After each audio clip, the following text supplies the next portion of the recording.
¿Me gustó hacer lo que hice o no? ¿Me gustaron las consecuencias de lo que hice o no? Mientras podamos hacer eso con respecto a ciertos principios fundamentales, o sea, si estamos dispuestos a reflexionar sobre cualquier sistema fundamental, entonces tenemos la chance de seguir siendo seres humanos serios, respetuosos, capaces de colaborar, de construir un mundo legítimo con otros seres humanos. Escucharnos, comprendernos, respetarnos, conceptos fundamentales para el desarrollo personal y colectivo de toda sociedad, que fueron los pilares básicos de un científico que fue capaz de ver más allá del conocimiento rígido y estructural, para recalcarnos sobre la importancia de generar una conciencia por el otro, por encontrarse, por el vivir. Biólogo, filósofo, escritor, Premio Nacional de Ciencias en 1994 y reconocido a nivel mundial por su inconmensurable aporte al desarrollo de la ciencia. Humberto Maturana Romesín nos dejó a los 92 años, junto a todo un patrimonio educativo, cultural y del conocimiento que lo consolidan como un emblema de lo que la ciencia chilena puede llegar a aportar. Su mirada de la vida, la autopoiesis, la reflexión constante del ser humano y su relación con el entorno traspasaron laboratorios para adecuarse casi a la perfección al momento de su deceso. Porque justo ocurre cuando Chile atraviesa la transformación social más importante de lo que va de este siglo, y allí Maturana parece habernos dejado todo su conocimiento para aplicarlo en la toma de decisiones, para enfrentar la desigualdad, la injusticia y también la pobreza. Futuro 360 quiere rendir un pequeño homenaje al profesor Maturana por su trabajo, dedicación y constancia por intentar enseñarnos a vivir en una sociedad más justa y empática. Valores que hoy lucen tan frágiles, pero que son la base para la construcción de una mejor calidad de vida para todos. Muy bienvenidos a este capítulo de homenaje, de conmemoración, en nombre del doctor Humberto Maturana. Bienvenidas y bienvenidos a Futuro 360, como siempre, acá en CNN Chile. Y quisimos conocer un poco más sobre la vida y el legado de Humberto Maturana. Más detalles los vamos a revisar en la siguiente nota. Yo creo que todo ser humano para vivir requiere de otros seres humanos. Y requiere un convivir fundamental en el mutuo respeto. No podemos perder nuestra esperanza en los seres humanos. Somos seres únicos, nacidos con la maravillosa capacidad de reflexionar y elegir el vivir sin hacer trampas. Así es como Humberto Maturana Romesín describía a la vida humana. Decía que todos somos niños, niños crecidos, que buscan, que juegan y que tratan de aprender. A los 92 años, el biólogo, filósofo, escritor y sobre todo pensador dejó de existir debido a las complicaciones derivadas de una neumonía, la partida del académico más influyente de la ciencia chilena. Confiar en el espacio que estamos creando con otros seres humanos sobre lo que hacemos, que constituye nuestro mundo. Santiaguino, estudiante del mítico Manuel de Salas, becado en Inglaterra, doctor en Harvard y colaborador del MIT de Boston, Maturana siempre buscó la respuesta a la intrigante pregunta sobre el origen de la vida. Y desde su ciencia predilecta, la biología, nos enseñó que lo que nos hace humanos es convivir con el otro en la colaboración. La conciencia del otro, o sea, cómo cada uno de nosotros interactúa con otras personas desde el punto de vista de, palabra que siempre enfatizó, un profundo respeto.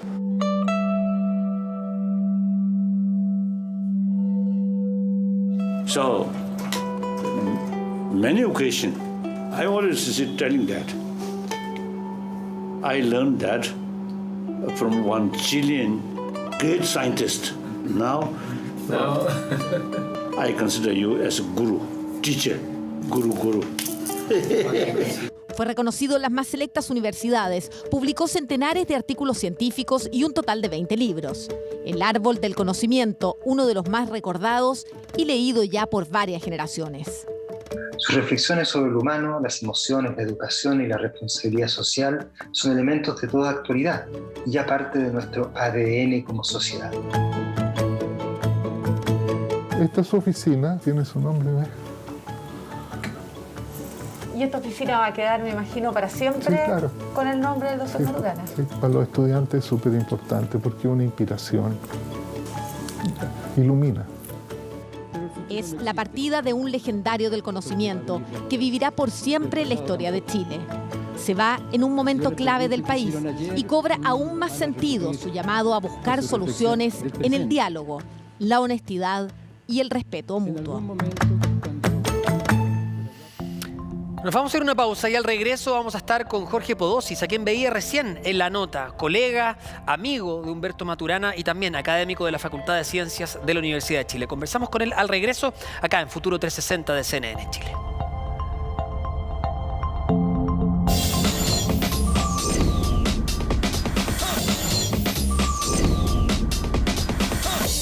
Estamos de regreso con más Futuro 360 acá en CNN Chile. Y se lo adelantábamos, el país se encuentra en duelo después de la partida de una eminencia en el mundo de la ciencia. El intelectual y Premio Nacional de Ciencias Humberto Maturana dejó una huella no solo en el mundo académico, sino que también en todos aquellos que lo conocían. Para conversar más sobre él, estamos con Jorge Podosis, que es académico de la Facultad de Ciencias de la Universidad de Chile, colega y amigo también de Maturana. Muchas gracias, Jorge, por aceptar esta conversación con Futuro 360.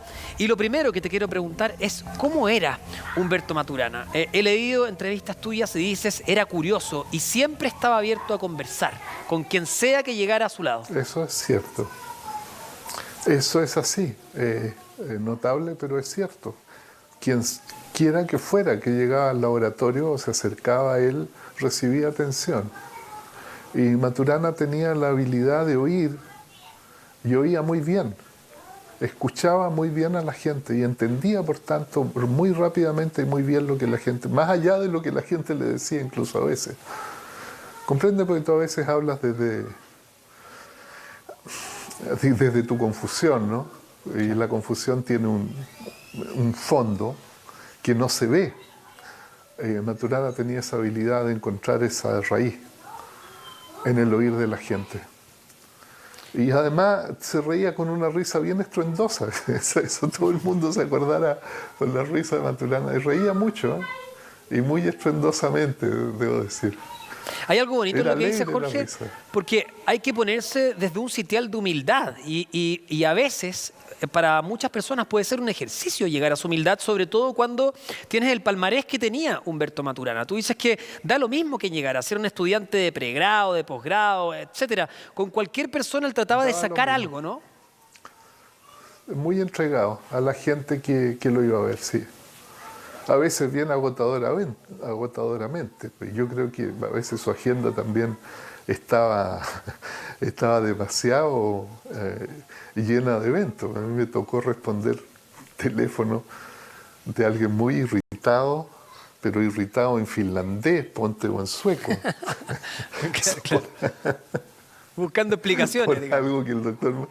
Claro, buscando explicaciones en sueco por algo que el doctor Maturana había quedado de hacer y que no había hecho.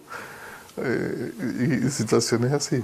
Y respecto a eso, el doctor Maturana, ¿era enojón, por ejemplo? ¿Hasta qué momento le duraba la paciencia? No era enojón, no.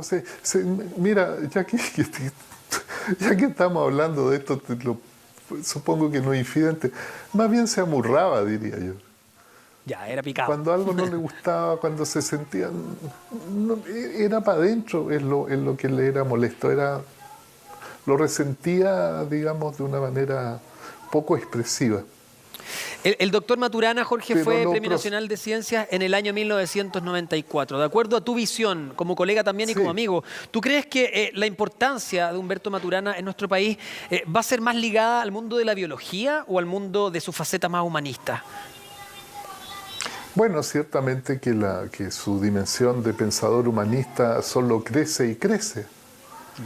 Y hay aspectos de su trabajo en biología que están alcanzando un reconocimiento importante, y no solo en la biología, algunas facetas del trabajo en biología, sino que también en otras ciencias, ha permeado a la sociología, por ejemplo, a la psicología, a la terapia, a la psicología clínica, y ciertamente lo que tiene que ver con pensamiento sistémico. Es una cuestión muy importante, tiene mucha presencia. Y respecto a eso, al mayor pensamiento aporte que va a marxista, tener en el mundo de la ciencia, ¿cuál crees tú que va a ser? ¿Es la autopoiesis, por ejemplo, o tiene que ver con lo que recién nombraba, el pensamiento sistémico? Es que la autopoiesis ha alcanzado una estatura enorme, digamos, está abierta, está lanzada en la cultura y permea montones de ámbitos seriamente y de una manera poco seria, con profundidad y superficialmente también, pues. Un colega mío, si te puedo contar una anécdota, la he contado otras veces, es graciosa, pero en la intimidad la he contado, la puedo contar ahora. Había inventado bebida energética, un chiste por supuesto, que se llama autopoiesis. Entonces, el logo era autopoiesis, da vida. ¿Tú la comprarías? ¿No? Yo sí la compraría. ¿Y qué decía el doctor Maturana de aquello? Se reía nomás, porque tienes una mala comprensión de lo que la autopoiesis quiere decir. La vida y los seres vivos no es, digamos, la autopoiesis no es algo que se tenga. Claro. No es un componente de algo. La autopoiesis es un modo de operar de un sistema. Un proceso. Es una cosa muy distinta, es algo que se hace, no algo que se tiene. Y la vida usualmente se mira como algo que se tiene. Cuando yo te digo tiene vida, estoy implicando que tiene algo, ¿no? Y no digo está vivo o está realizando el vivir, digo tiene vida. Claro, esa es una visión vitalista, sí, muy antigua, ¿no? Viene de la antigüedad clásica. Respecto, y esta es la noción de autopoiesis. Respecto a lo que conversábamos Sí, dale, recién de su faceta más humanista, que tú dices solo crece y crece con el paso del tiempo, también Humberto Maturana tenía una visión muy particular. Él estaba desolado con lo que había ocurrido en los últimos años en nuestro país. Así te lo comentó también, así te lo hizo saber. ¿Qué te dijo y cómo lo viviste tú? Yo sentí cuando hablamos de eso, sí. Sí, estaba dolido, estaba desolado, porque no le gustaba ver que el mundo tuviera esos visos de radicalidad violenta. Que a él le resultaban incómodos, incomprensibles. Porque ahora, hubiera pensado más bien en la cuestión de la aceptación, del respeto, de la conversación, del reconocerse uno a otro, ¿no? Como fundamento de lo social, de lo político, de lo ético. Ese era su discurso. Y respecto a eso... tenía una manera de referirse a eso. ¿Tú crees que o lo definirías como una persona optimista? Porque hay muchos que simplemente no ven salida respecto a la crisis que estamos viviendo, no solo la crisis sanitaria, digo la crisis social particularmente. Sí, optimista. Porque, bueno, yo no sé qué tan fundado es que nos vamos a adentrar en una conversación muy difícil que tiene muchas dimensiones, ¿no es cierto? Pero yo te diría, no sé qué tan fundado respecto de lo práctico puede ser su optimismo, pero desde su pensamiento elaborado indicaba que la reflexión es lo suficientemente poderosa como para deshacer cualquier nudo, sobre todo los nudos que tienen que ver con el no entenderse, claro, y con el refugiarse en la diferencia. Jorge, ¿y cuál tú dirías que era su... puede llevarte a escuchar y a la aceptación. ¿Cuál tú dirías que era su mayor Yo preocupación, no sé si eso es práctico, o el foco, perdón, cita, en el último tiempo, su mayor preocupación respecto a lo social? Bueno, las veces que yo lo oí hablar en términos políticos era justamente esa. Hasta donde yo entendí lo que él decía, dos de las veces que lo oí último. Yo no conversé mucho de esto últimamente con él, pero a él le parecía que este estallido social tenía que ver con que la gente era negada por la institucionalidad y no era oída, ni era responsable, ni estaba responsablemente participando en la esfera de decisiones que afectaban a todos. Era una falta de democracia bien profunda. Había una democracia, yo te lo estoy diciendo en mi entendimiento, ¿yo? Sí, claro. Una democracia formal, pero no efectiva. Entonces la esperanza también es... Escribí un artículo últimamente, yo no alcancé a verlo, un pequeño libro sobre la revolución reflexiva, creo que es el título, ¿sí? Yo no lo he visto. desde Matrística con Jimena Dávila. Yo supongo que ahí desarrolla un argumento como el que te estoy mencionando yo. Sí, que en la medida en que tú abres el mundo democráticamente... Su último trabajo, que fue editado hace poco. Claro, sí.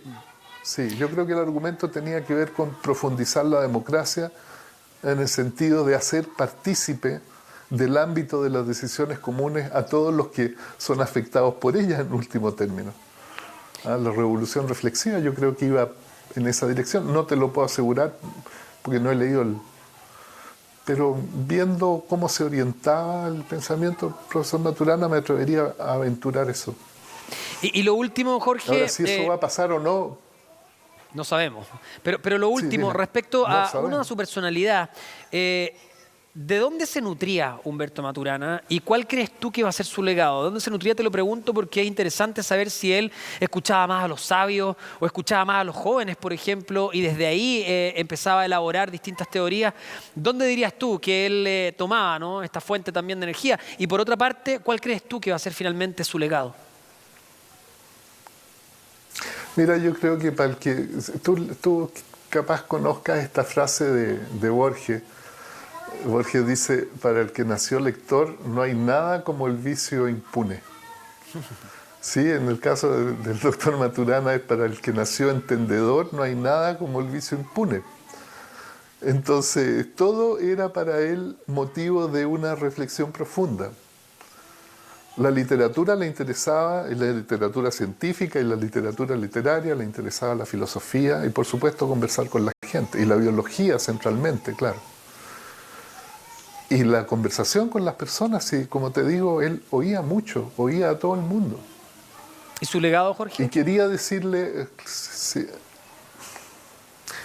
en la biología, me pregunta, yo creo que estamos por ver todavía lo mejor de esos frutos. Tienen que ver con un cambio paradigmático en la biología conceptual. Sí. Que se va a explayar, Sí, en el campo humanista no te lo pregunto porque ciencias... tú mismo lo dijiste, eso crece día a día y es lo que estamos experimentando todavía, sí, ¿no? Es parte de lo que nos dejó el profesor, el doctor Humberto Maturana. Se nos va el tiempo, Jorge, pero te queremos agradecer infinitamente haber estado con nosotros en este capítulo de Futuro 360, recordando un poco y homenajeando el legado del doctor Humberto Maturana. Gracias. No, gracias a ti. Las últimas novedades científicas y tecnológicas del mundo se las presentamos en Aquí al Día con el Futuro. Vamos a arrancar hablando de Rusia, que registró una nueva vacuna contra el COVID-19, que es la Sputnik Light. Se trata de una nueva versión de la Sputnik 5, pero en esta ocasión es de una sola dosis. Se trata de la cuarta vacuna contra el coronavirus que aprueba el país en un intento por acelerar su campaña de vacunación. Desde Rusia informaron que las pruebas realizadas muestran que esta nueva versión tiene un 79,4% de eficacia, comparado con el 91,6% de las dos dosis. Por lo tanto, no se trata completamente de una nueva vacuna, sino del uso de la primera dosis de la Sputnik como única dosis. Vamos a hablar ahora de la NASA, que difundió el zumbido del Ingenuity volando en Marte. Es la primera vez que una nave espacial en otro planeta graba el sonido de una nave separada. El pequeño helicóptero que viajó junto con el rover Perseverance, recordemos, para analizar la superficie de Marte, ya suma 5 vuelos de prueba. Este rover se encontraba a 80 metros del lugar de despeje y aterrizaje del helicóptero cuando captó el sonido en el cuarto vuelo de prueba, el 30 de abril. El dron en esa fecha viajó 266 metros a una altura de 5 metros durante 2 minutos. Esta vez, Ingenuity ha superado su meta alcanzando una altura de 10 metros en su último vuelo. ¿Y cómo se encuentra la salud mental en nuestro país actualmente? La Asociación Chilena de Seguridad dio a conocer los resultados de la tercera versión del termómetro de salud mental en Chile. Sobre sus resultados nos va a explicar más Daniela Campos, jefa de riesgos psicosociales de la Asociación Chilena de Seguridad. Escuchemos.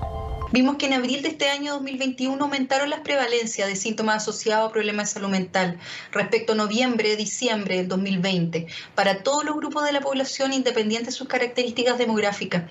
Pudimos ver una caída en el grupo que presenta problemas de salud mental. Esto viene a reforzar lo que ya sabíamos, que el confinamiento aumenta la sintomatología de salud mental.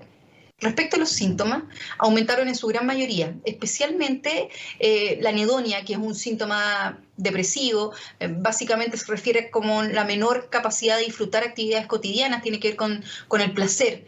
Hoy un 51% de las personas entre 21 y 68 años en el país indicó que había sido capaz de disfrutar sus actividades normales de cada día menos o mucho menos que lo habitual. En diciembre era un 44%, por lo que esta cifra es superior en más de 7 puntos porcentuales respecto a lo que se registró en diciembre. Además del tema del insomnio, que sabemos que es un tema a nivel mundial, ¿no es cierto? Un 65% presentó problemas de algún grado de problema de conciliar el sueño, y el estudio concluyó que un 26% de la población entre 21 y 68 años presenta problemas de insomnio moderado o severo. Por otro lado, también respecto a la depresión, vimos que existe un 47% de la población adulta con sospecha de sintomatología de depresión en algún grado.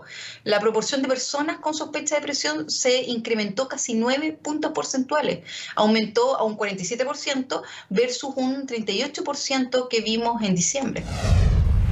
Por lo mismo, lo que hemos venido hablando hace mucho tiempo, tan importante, ¿no? Apelar, entender la empatía, ¿no? Ponerse en el lugar del otro. Nosotros vamos a cerrar este capítulo conmemorativo de homenaje al doctor Humberto Maturana y los dejamos invitados, como siempre, no solo a seguirnos en el programa, sino que a través de futuro360.com y de nuestras distintas redes sociales. Nos volvemos a encontrar, como siempre, la próxima semana acá en CNN Chile. Gracias por ser parte de Futuro 360.